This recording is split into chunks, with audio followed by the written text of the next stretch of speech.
kulay, kaya wala siya.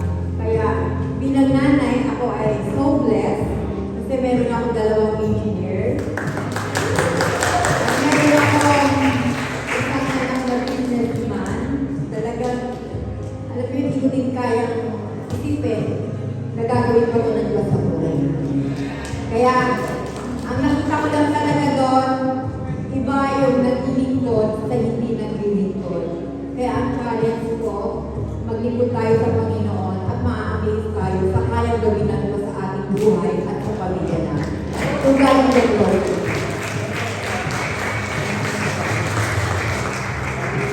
Sa puso mo ng isang magulang, nag-aalagaan ng pagpalain, bibiyayaan ang mga anak na mamasasakot, naging gilit, dahil sa puso ko, speak mo nung araw, kahit na hindi ko nag-aaral pa lang yung mga anak namin, talaga ko pinapanalangin namin ng bagay ko. Kahit ako po pinapanalangin minsan, yung igabo ng mga kita. Kasi sabi ni Mama, ang biyaya ng Diyos, hindi tumigil. Lagi na rela, lagi ibibigay ng halaga sa buhay ng bawat. Naniniwala ka na nakakaya. Salamat. Bakit gusto ko na yung lalaki ni igabo kumasa? So proud of you, kapatid, and totoo yung if you honor your mother and your father, you will have a fulfilled, long life. At nakikita ko yun sa buhay mo na kahit mahirap, sumasunod ka pa rin. Kahit alam mo yun, may iba kang plano, desisyon, pero still you honor tita, Eddie, our mama Eddie. No? So, ang pagsunod mo ay may fruit. At sana ito'y makita ng mga bawang kabataan at ng mga single na dito. Siguro, pwede na. Pwede na ba? So, pwede na pray ng lifetime, pray pa lang ng lifetime partner mo. Because you're already capable. And yung work nandyan na. Kung paano nilaan na nila yung sagot sa board exam mo, nilaan na yung work the best for you. God bless you. Mayroon kasi tayo ang board exam. Kaya Singapore na nag-review siya, hindi kalos na din namin. Kaya nung sa mga hindi pa nakapito kwento, yung nakita yung video, pinirmahan ko yun eh. Yung March 12, 2025, pinirmahan ko yun. Bakit ako sa pakto niya? Alam mo, pinirmahan natin yan. Kasi naging ko engineer, Gabriel Jan Marquez. Bago, tanda mo to, pag nakapasa ka, pabalikan natin itong simulan ko na to. Na yung March 12 pala, engineer ka na. Yun yung sinasabi ko sa kanya. So yun nga, of course, maraming mga along the way. Maraming mga nangyari na hindi maganda, nasiraan siya ng motor. Naubun siya na start sa PRC Manila. Tumakbo siya sa Santa Rosa, Laguna para doon siya mag-file ng exam sa PRC. And then sa church talaga, hindi siya nawawala, pinipipray namin siya sa church. Nung encounter, nandun siya, pinipipray namin siya, umiyak siya ng encounter. Diba kasi ito talaga yung prayer eh, ni Gabo, at prayer din namin magkakapatid.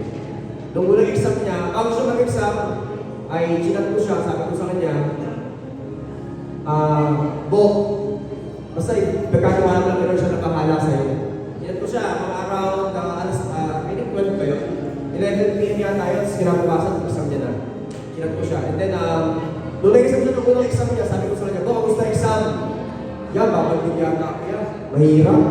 Yung inaasahan ko na hahanap sana sa akin, ewan ba yung essence ba yun? Essence ba yun? Basta science siya lang sa kapatid. So yung mga takot sa kanya, mahirap daw. Kaya sabi ko sa chat, magpahatak ka na lang kay Lord. Hindi sa langit sa exam. So magpahatak ka na lang kay Lord. So sabi niya, hindi niya sure kung ako. Pero actually, pinag-pray talaga namin itong favor and grace ni God. Nasa airport po kami. Noong May 6, mula po noong May 5, hinabang ko rin resulta, pinag-pray ko talaga. Nasa airport kami nun, dyan, ipapatuloy. Maya-maya, pag-isin ako sa airport, nag-pray ako, Lord, ipasaway kapatid ko, Lord, ipasaway kapatid ko. Tapos kaya si Pastora, nasubitan ko nga sa airport eh. Kasi hindi niya alam, kinakabahan ko talaga ako noon. Kinakabahan ko kasi yung PRC 99% to uploading. Nagkakinabukasan lumabas na yung pangalan niya, una siya sa mga markes na nakapasa yung sa Buresa. Kaya sabi ko, salamat sa Panginoon kasi bakit? Pinag-pray talaga ito eh. Di ba? Tsaka hindi pwede, hindi papasin ko kasi yung tarpaulin niya naka-ready na eh. Yung layout naka-ready na eh. Dalawang kamay, isa, better ng next time eh. Di ba, pwede na raw ba?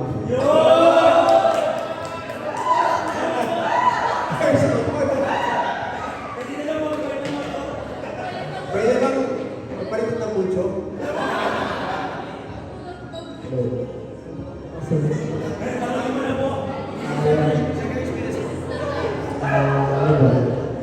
Ano yun, mahirap kasi yung, pinagdaanan.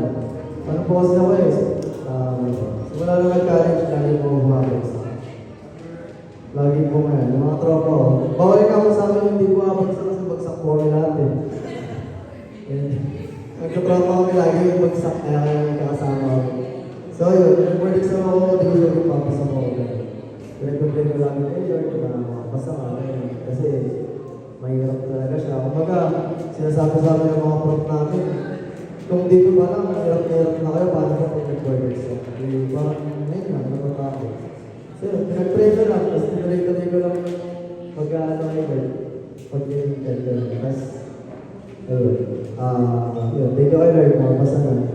Tapos, basta bago ko simulan itong course na to, pinag-pray ko to kay Lord, at sabi niya sa akin, mag-civil engineering kaya ako. Kaya, naniniwala ako na kahit hanggang pagpasa ko, hanggang mapagtrabaho ako, nasamahan ako ni Lord dito. Tapos, yun, gusto ko naman pasalamat sa mga nanalangin, sa mga tropa ko, sa isa mo ba? Dami niya eh. Di basta, lahat ng mga tropa kong, yan, kung nag-design, nag-pray sa mga morta, basta mga, mga kabargata ka dyan na basta yun. Tapos yan, salamat sa, kila mama, kila papa, kila kuya, sa mga ka-judgment ko na patuloy na nag-pray para sa akin. Naniniwala ko na kung walang nagdasal at walang nanalangin para sa akin, baka di po ako napasa. Kaya lahat na tayo patuloy na.